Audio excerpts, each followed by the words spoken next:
E aí, pessoal, hoje a gente vai mergulhar de cabeça numa das maiores histórias já contadas. E eu não tô falando só de um livro não, hein?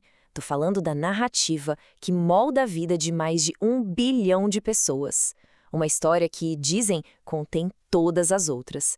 Vamos falar sobre o Mahabharata. E que história, hein? O próprio épico já começa com essa promessa, sabe? É um convite pra gente ouvir uma narração grandiosa, como se a gente estivesse sentado ao redor de uma fogueira milhares de anos atrás, pronto pra ouvir sobre deuses, heróis e o destino da humanidade. E quando a gente fala grande, é grande mesmo, numa escala que é difícil de imaginar. Para você ter uma ideia, o Mahabharata é tipo umas 10 vezes o tamanho da Ilíada e da Odisseia, juntas. É um verdadeiro oceano de contos, de batalhas, de filosofia, que explora cada cantinho da experiência humana. Então, fica a pergunta, né? Por que, depois de milênios, essa história ainda tem tanto poder, tanta força? A resposta, eu acho, está no equilíbrio perfeito entre o épico e o pessoal, entre a guerra que acontece lá fora, no campo de batalha, e a guerra que a gente trava aqui dentro. Vamos começar por essa primeira parte. A primeira camada do Mahabharata é seu cenário mais famoso, um campo de batalhas gigantesco, cataclísmico, que vai definir o destino de todo o império. O conflito central é uma guerra civil, uma briga de família. De um lado, você tem os 5 irmãos Pandavas, que são guiados pela virtude, do outro, os 100 irmãos Kauravas, que são consumidos pela inveja, pela ganância. O que está em jogo é o trono, claro, mas essa guerra acaba virando um símbolo de um conflito muito, muito maior. E o jeito que o combate é descrito? Nossa, é impressionante. Não são só exércitos se enfrentando. As descrições são viscerais, quase animalescas. A luta é como a de 2 tigres poderosos, que transformam esses heróis em verdadeiras forças da natureza. A escala da guerra é simplesmente avassaladora. Imagina só, o céu escurecendo com uma chuva espessa de flechas, tão densa que não dá pra ver mais nada. A guerra não é uma série de duelos nobres e limpos. É um caos total, uma tempestade de aço e morte que engole tudo. E o texto não alivia nem um pouco nas consequências. A vitória tem um custo terrível.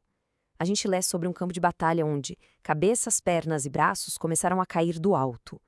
É uma imagem brutal que mostra pra gente o preço real de um conflito desses. Mas o Mahabharata vai muito além dessa batalha externa. O campo de batalha mais importante, na verdade, é o que acontece dentro dos personagens. E é aí que a gente encontra os verdadeiros dilemas da história. É, muito além das lanças e flechas, a verdadeira luta é moral. Os heróis não são perfeitos, longe disso. Eles são profundamente humanos, forçados a fazer escolhas impossíveis, daquelas que não têm resposta fácil ou correta. Pega só o caso de Karna, que talvez seja o personagem mais trágico do épico. Ele descobre que é, na verdade, o irmão mais velho dos seus inimigos, os Pandavas. Ele tem a chance de virar o jogo, de reivindicar seu lugar como rei. Só que ele fez uma promessa de lealdade a Duryodhana, o líder do outro lado, que o acolheu quando ninguém mais o fez. E aí, o que ele escolhe?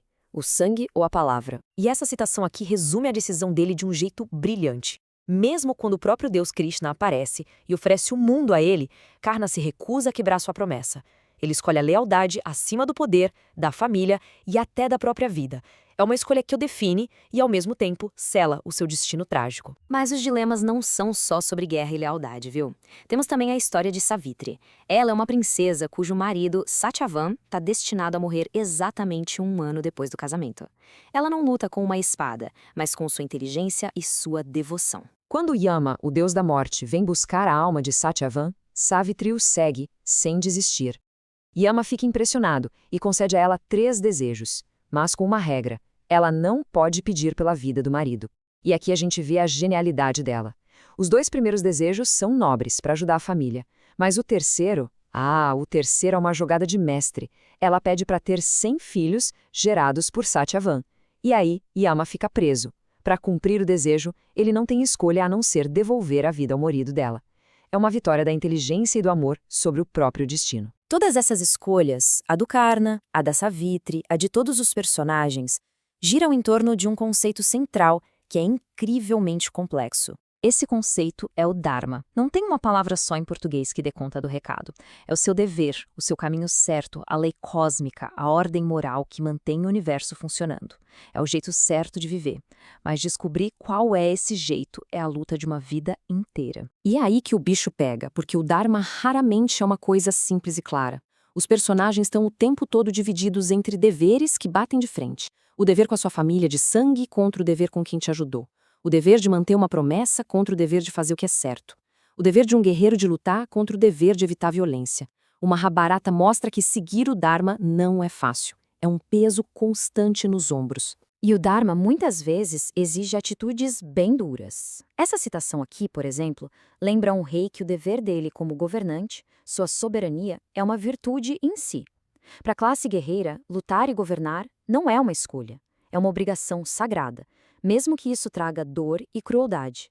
O Dharma não é sobre ser bonzinho, é sobre cumprir o seu papel na ordem cósmica das coisas. Tá, e depois de toda essa guerra, essa dor, esses dilemas, como que o épico resolve tudo isso? Bom, a resposta não está no final feliz tradicional, mas numa perspectiva cósmica. A visão de mundo do Mahabharata não é linear. O tempo não se move numa linha reta, do começo ao fim. Pelo contrário. A vida, a morte, a criação, a destruição, tudo isso faz parte de um ciclo gigantesco e eterno. Uma roda que gira sem parar através das eras. Aqui, as palavras de Narayana, a divindade suprema, capturam essa ideia perfeitamente.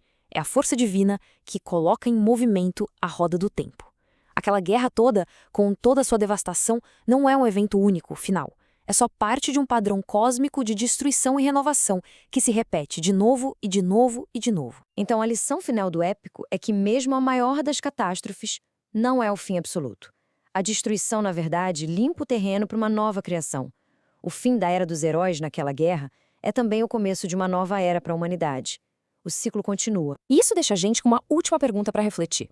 Se tudo faz parte de um ciclo eterno, um padrão de nascimento, morte e renascimento, o que, então, realmente se perde? O que de fato chega a um fim? O Mahabharata não nos dá uma resposta fácil, mas nos convida a pensar sobre a natureza da existência numa escala que vai muito, mas muito além de uma única vida.